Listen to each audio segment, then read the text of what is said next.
Hello everyone, I'm Abhishek and once again I welcome you all to my YouTube channel ज्ञान दर्शन by अभी। तो आज के इस वीडियो में हम लोग डिस्कस करने वाले हैं बीपीएससी मेंस से जुड़े हुए जीएस पेपर 1 के अंडर हिस्ट्री सेक्शन और उसके अंडर जो आपका सब टॉपिक है आर्ट एंड आर्किटेक्चर। ठीक है, तो आर्ट एंड आर्किटेक्चर के अंदर हम लोग आज डिस्कस करने वाले हैं पाला आर्ट एंड आर्किटेक्चर। ठीक है, तो आज का सेशन जो है हम लोग यहाँ पे शुरुआत करते हैं। तो यहाँ पे हम लोग देख रहे हैं बेसिकली पाल आर्ट के बारे में। ठीक है, तो जो पाला आर्ट एंड आर्किटेक्चर है आपका वह मुख्यतः 8 से लेकर 12 सेंचुरी के बीच में कहीं ना कहीं प्रचलन में रहता है। ठीक है, जो पाल डिनेस्टी है आपका वह बंगाल और बिहार के क्षेत्र में लगभग 8वीं से लेकर 12वीं शताब्दी जो आपका है उस समय तक ये लोग शासन में रहते हैं। ठीक है, तो यहाँ पे क्या होता है कि एक स्टेबल, एक स्थिर होता है, एक असरदार जो आपका सामाजिक, राजनीतिक और आर्थिक स्थिति होती है। और यही क्या होता है आपका कि एक प्रमुख कारण बनता है कि जो पाल आर्ट है वो डेवलप होता है, क्योंकि कोई भी साम्राज्य जो है आपका वह कला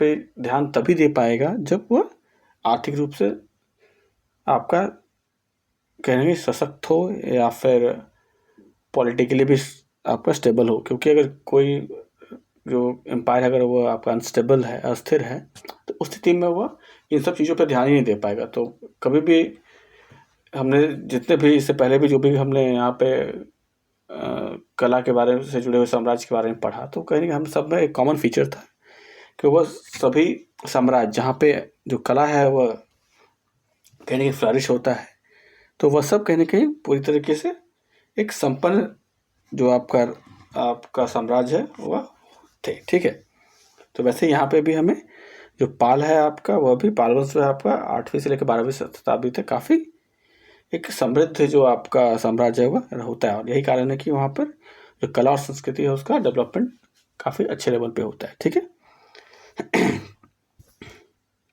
जो पाल स्टाइल है आपका वो जो बुद्धिस्ट आर्ट है उसका एक कहीं ना कहीं एक महत्वपूर्ण जो फेज है वो उस रूप में हमें देखने को मिलता है। ठीक है, तो हम लोग यहाँ पे जो पाल कला है उसका क्लासिफिकेशन करेंगे। ठीक है, तो बेसिकली किन प्रकार का जो आपका पाल कला है वो हमें देखने को मिलता है। तो मुख्यतः हमें 3 तरह का जो पाल कला है वो देखने को मिलता है। पहला है आर्किटेक्चर, दूसरा है स्कल्पचर एंड तीसरा है पेंटिंग। ठीक है, तो आर्किटेक्चर के अंदर आप हमारा क्या क्या आ जाता है, महाविहारा आ जाता है, चैत्याज आ जाता है। ठीक है, यूनिवर्सिटीज हो जाता है जैसे कि नालंदा, विक्रमशिला, उदंतपुरी एंड सोमपुरा। सोमपुरा जो अभी है बांग्लादेश में है। ठीक है, इसके अलावा टेम्पल आर्किटेक्चर है जैसे कि आपका विष्णुपद मंदिर है, या फिर कहलगांव जो भागलपुर में है वहाँ पे जो केव टेम्पल है वह है। इसके अलावा स्तूपा है। तो ये कुछ एग्जाम्पल है आपका आर्किटेक्चर की। ठीक है, जो कि पालार से जुड़े हुए हैं। इसके अलावा जो स्कल्पचर्स है, तो स्कल्पचर जो है मूर्ति जो है हमारा बेसिकली हमें यहाँ पे 2 तरीके का देखने को मिलता है। एक हमें देखने को मिलता है ब्रॉन्ज स्कल्पचर और दूसरा क्या होता है आपका ब्लैक स्टोन का स्कल्पचर है वो हमें देखने को मिलता है। ठीक है, तीसरा जो हमारा क्लासिफिकेशन है वह है पेंटिंग। तो पेंटिंग बेसिकली क्या होता है, मैन्युस्क्रिप्ट होता है या मिनिएचर पेंटिंग होता है। और यह कहाँ बनाए जाते हैं, तो बेसिकली जो पाम यानी जो बेसिकली जो तार होता है उसके पत्तों पर, तार का जो पेड़ होता है उसके पत्तों पर बनाया जाता है। ठीक है, इसके अलावा पेपर जो उस पर भी बनाया जाता है कुछ। इसके अलावा इसमें क्या होता है कि म्यूरल्स होते हैं और वॉल पेंटिंग्स भी इसका एक इम्पॉर्टेंट कॉम्पोनेंट है। ठीक है, नेक्स्ट जो हमारा टॉपिक है, इसका जो सब पार्ट है वह है हमारा साइलेंट फीचर्स। तो साइलेंट फीचर में हम लोग देखेंगे यहाँ पे पहला स्टार्ट करेंगे आर्किटेक्चर से। तो आर्किटेक्चर में बेसिकली सबसे पहले क्या है, महाविहार है। तो महाविहार यानी कि आपका वैसा प्लेस है जहाँ पे जो लार्ज स्केल पे आपका कहने कहीं बहुत बच्चों के रखने का अरेंजमेंट किया जाता है, हॉस्टल टाइप का जगह। ठीक है, जहाँ पर वो रखकर पढ़ाई लिखाई शिक्षा वगैरह वो ग्रहण करते हैं। ठीक है, तो विक्रमशिला है, उदंतपुरी है, सोमपुरा है, ये सब कुछ इंपॉर्टेंट साइट्स है। इसमें आपका जो सोमपुरा है वह वर्ल्ड हेरिटेज साइट है यूनेस्को का। ठीक है, इसके अलावा जो टेम्पल्स है आपका हमने देखा था अभी, विष्णुपद मंदिर जो कि गया में है, और कहलगांव का जो आपका गुफा मंदिर है। ठीक है, इसके अलावा हम लोग देखेंगे इसका फीचर्स क्या क्या आर्किटेक्चर का। तो आर्किटेक्चर का जो मुख्य फीचर है उसमें आता है कि यह जो बिल्डिंग जो भी बनाई गई है यहाँ पे यह मुख्यतः जो पके हुए ईंट है उनसे बनाई गई है। ठीक है, इसके अलावा जो आपका एक्सटीरियर है आपका इन स्ट्रक्चर्स का, वो कहने जो मिट्टी के बने हुए जो आपके प्लेट्स होते हैं उससे ये बने हुए, ठीक है। यहाँ पे थोड़ा ये टैपिंग मिस्टेक है, ये प्लेट होगा, प्लेट का ये प्लेट हो गया। इसके अलावा क्या नेक्स्ट है हमारा, इसमें बुद्धिस्ट और हिंदू दोनों आर्किटेक्चर का हमें मिश्रण देखने को मिलता है, ठीक है। एग्जाम्पल है गया का सूर्य मंदिर और जैन मंदिर कहलगांव का, ठीक है। इसके बाद हम लोग देखते हैं स्कल्पचर्स का नेक्स्ट फीचर। तो स्कल्पचर में हमें क्या देखने को मिलता है, बुद्धिस्ट स्कल्पचर मिलता है। तो बुद्धिस्ट स्कल्पचर में क्या क्या आता है, तो नालंदा, गया, भागलपुर और कुकरीहार में जो आपका मूर्ति प्राप्त हुई है, अवलोकितेश्वर है, मैत्रेय है, बोधिसत्व है, मंजूश्री है। तो इन सब जो ये सब जो स्कल्पचर्स है वो हमें देखने को मिलते हैं, ठीक है। इसके अलावा जो हिंदू स्कल्पचर्स है वो क्या कहाँ कहाँ और क्या क्या देखने को मिलते हैं, तो हिंदू स्ट्रक्चर में हमें स्कल्पचर में हमें विष्णु, बलराम, सूर्य और उमा माहेश्वरी जो है और गणेश जो है उनकी जो मूर्तियाँ है वो हमें गया और राजमहल हिल से प्राप्त होती है। इसके अलावा क्या होता है, मटेरियल और टेक्निक क्या है, तो यहाँ पे स्कल्पचर्स जो है मेनली वो आपका ब्राउन और ब्लैक जो बेसाल्ट रॉक होता है उससे बने हुए होते थे, या फिर ब्रॉन्ज स्कल्पचर, ठीक है। तो या तो आइदर आपको ब्लैक या ब्राउन बेसाल्ट जो रॉक उससे बने हुए हैं या फिर जो ब्रॉन्ज है उससे बने हुए जो यहाँ पे स्कल्पचर्स है वो देखने को हमें मिलते हैं। इसका फीचर्स क्या है, इसमें जो फीचर्स बेसिकली है कि हमारा जो मूर्ति होता है उसका जो फ्रंट पार्ट होता है उस पर यहाँ पे फोकस किया गया है। बैक साइड जो है उस पर किसी तरह कोई यहाँ पे आर्ट वर्क नहीं होता, बिल्कुल प्लेन होता है। और जो फ्रंट पार्ट होता है फेस जो हम देखते हैं सामने से, उस हिस्से पे सारी जो आपकी कलाकारी वो की जाती है, ठीक है। सिमिलरिटी और डिफरेंसेस क्या क्या है, तो यहाँ पे जो बुद्धिस्ट और ब्राह्मणिकल स्कल्पचर्स है पाल टाइम्स का, दोनों में क्या होता है कि हमें एक ही तरह का स्टाइल जो है वो देखने को मिलता है। लेकिन क्या होता है कि आपका इसमें जो हिंदू और जो बौद्ध धर्म से जुड़े हुए जो आपके भगवान हैं उनका कहने कि उनका जो चिन्ह है, उनके जो वाहन है या उनका जो पोज है, इन सब चीज़ों में कहने कि हमें एक अंतर देखने को मिलता है। यहाँ पे मेनली क्या है कि आपका जो बौद्धिज्म का जो तांत्रिज्म पार्ट है आपका, उससे यह जो कला मुख्यतः प्रेरित दिखती है, ठीक है। क्योंकि इसमें हमें अवलोकितेश्वर देखने को मिलते हैं, मैत्रेय मिलते हैं, या फिर बोधिसत्व है या मंजूश्री है, ठीक है। तो ये सब क्या है कि आपको जो तांत्रिक आपका बुद्धिज्म है उससे जुड़ा हुआ है, ठीक है। नेक्स्ट जो हमारा नेक्स्ट क्लासिफिकेशन है वह है पेंटिंग। तो पेंटिंग बेसिकली हमें दो तरह का देखने को मिलता है।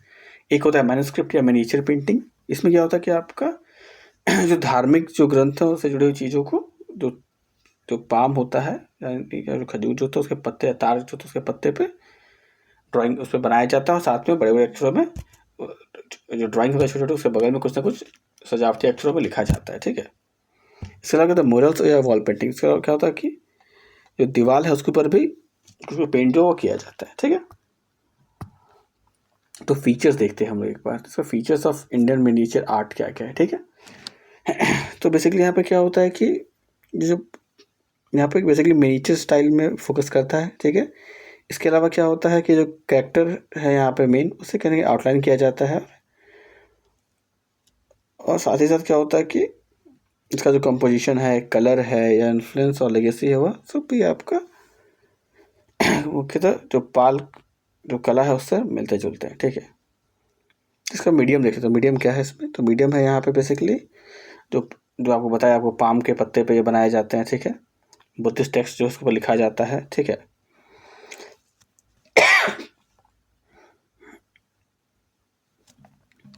इसमें सब्जेक्ट क्या होता है, सब्जेक्ट मैटर क्या क्या हमारा सब्जेक्ट मैटर बेसिकली क्या होता है, बुद्धिस्ट थीम होता है। बौद्ध धर्म से जुड़े हुए जो भी आपका थीम है वह यहाँ पे दिखाए जाते हैं, जैसे कि बोधिसत्व है, तारा है, मंजूश्री है, अवतेश्वर है, ठीक है। और वज्रयान बुद्धिज्म से जुड़े हुए जो दृश्य है वह भी इसमें दर्शाए जाते हैं। इसके अलावा कुछ हिंदू डायटी जो हैं उनका भी यहाँ पे चित्रण किया जाता है, जैसे कि सूर्यदेव है, ठीक है। तो इस तरह से करके हिंदू और जो बौद्ध है दोनों धर्म से जुड़ा हुआ यह कला मुख्यतः है, ठीक है। इसमें स्टाइल क्या है और टेक्निक है, तो स्टाइल में एक तो हमने देखा मिनिएचर है, क्योंकि पाम का पत्ता जो काफ़ी छोटी आपका सॉरी जो पाल्म जो होता है, पाम ट्री होता है आपका, खजूर का जो पत्ते होते हैं वो काफ़ी छोटे होते हैं, तो ऐसे क्या होता है जो पेंटिंग में वो छोटे साइज में बनाए जाते हैं, तो मिनिएचर पेंटिंग होता है, ठीक है। इसके अलावा क्या है कि यहाँ पे आपका जो एक जो फिगर बनाया जाता है वो काफ़ी ग्रेसफुल होता है और बॉडी और जो एक्सप्रेसिव जो फेस है वो इसमें दिखाए जाते हैं। इसके अलावा क्या कलर स्कीम का यहाँ पे डीप रेड, ब्लू, ग्रीन और ऑर्चर कलर जो है और गोल्ड, इन चारों कलर का मुख्यतः इसमें इस्तेमाल किया जाता है। ठीक है,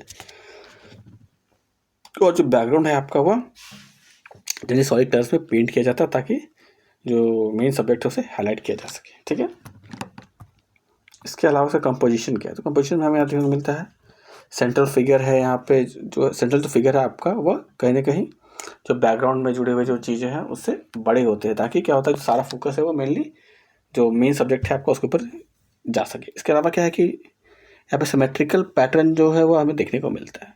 ठीक है, उसका इन्फ्लुएंस या लेगेसी के बारे में हम डिस्कस करेंगे। तो इसका जो इन्फ्लुएंस या लेगेसी वो मेनली क्या है, कहाँ से जुड़ा हुआ है, तो कहीं ना कहीं हम देखते हैं कि यहाँ जो नेपाल और तिब्बत में जो बुद्धिस्ट आर्ट है वो उसका जो लेगेसी है वो कहीं ना कहीं हमें इसे पाल आर्ट से मिलता है। तो पाल जो कला है यही हमें कहीं ना कहीं नेपाल और तिब्बतियन जो बुद्धिस्ट आर्ट है वहाँ पे भी देखने को मिलता है। यानी कि वह जो यह जो आर्ट फॉर्म है आपका नेपाल और बुद्धिस्ट तिब्बत का जो बुद्धिस्ट आर्ट है वो कहीं ना कहीं जो बिहार और बंगाल से जुड़ा हुआ जो पाल कला है उससे ही प्रभावित है। ठीक है, इसके अलावा क्या होता है कि यह जो मिनिएचर पेंटिंग है उसे यह भी माना जाता है कि यह जो one of the earliest surviving miniature painting है। ठीक है, यानी कि जो कहीं ना कहीं देखा जाए तो दुनिया का जो कहीं ना कहीं जो सबसे पुराना आपका मिनिएचर पेंटिंग जो अभी तक बचा हुआ है उसमें से एक है यह। ठीक है, तो हमारे यहाँ पे टॉपिक जो है यह समाप्त होता है। तो अगर आपको ये वीडियो यूज़फुल लगता है तो आप इसे लाइक कर सकते हैं, शेयर कर सकते हैं। वीडियो अगर आपको इन्फॉर्मेटिव लगा तो आप इस चैनल को सब्सक्राइब कर सकते हैं। So please do subscribe my YouTube channel ज्ञान दर्शन बाय अभी। Thank you.